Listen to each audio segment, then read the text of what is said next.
Hello everyone, thank you for watching. Welcome to the Tech Catalyst. If you're new here, hit that subscribe button, give me a thumbs up and share this video if you find it helpful, of course. With that being said, today we are talking about a common issue with video collaboration equipment, and that is how do we train our users? How do we make quick help guides available to them when they when they need them most, which is typically 5 minutes before a meeting. They sit down, they start interacting with the system, and they have questions about how to do some basic function of that video collaboration, room system or conference room that they're in front of. So Cisco actually has an answer to this, as you would expect. There are beautiful touch panel interfaces. Cisco's made this stuff standards, fairly standard. So when you look at this system, you're going to recognize it. Looks very similar to the touch display of the WebEx board behind me. The in-room systems, they all look and feel very similar. That's great. It makes it easy to train users on how to use them. However, training users is actually the problem, right? You're not going to take an hour or two a month to take a bunch of people out of the workforce just to be trained up on a collaboration system. So Cisco and the Center of Excellence team at Cisco have taken the customization capabilities of these endpoints and built the training right into the endpoint itself. So if you're a new user in an organization or you've never used this stuff before and you've been there for a while, it doesn't matter. You can walk in and actually interact with this system and see some training videos in real time. I'm going to show you an example right now. As you can see, I have the touch panel interface right here, and I have something called a user guide right on the screen.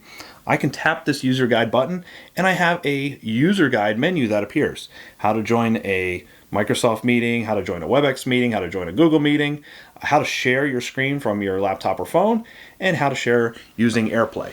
Now, these are customizable, and I'm not going to get into the technical details of how to customize them today. There is a link in the video description that takes you to the actual open source code. It's actually very easy to implement.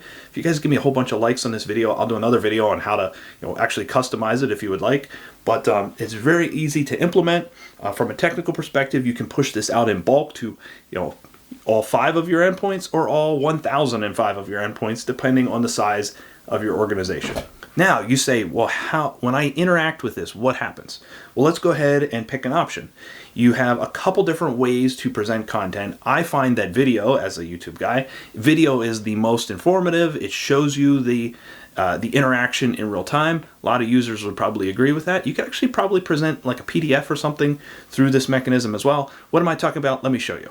So if I want to join a WebEx meeting, I can tap the How to Join a WebEx Meeting on the panel, and you'll see on the video endpoint behind me, a video will open up and explain how to join a meeting. When it's time for your meeting to begin, you can access all your controls from the touch device in your meeting room. That was a full screen piece of content. We can actually have windowed content appear on the endpoint as well, or if there's something happening on the screen, we can actually build this out in such a way that it just shares a smaller piece of content on the touch panel itself. Again, these are just the YouTube video links, so give them a second to load up. In the case of on screen, it's going to play the audio as well. In the case of the touch panel, no audio, so you want to position your content accordingly. But again, you can take content, whatever it is, and display it on the endpoint itself, so it's right in front of users. No more printouts, no more little table stands or table tents with information on them. The cool thing is as technology changes, which it will, I promise, you can actually come in, reconfigure the system, push all that configuration out so that the latest training content is available right at your user's fingertips. So anyway, that is a quick overview. If you guys have questions, comments, tips, tricks, leave them in the video comment section below. I want to thank you for watching. Hopefully that's helpful. Let me know if you want to see the technical version of this as well, and we'll put it together for you. We'll see you soon.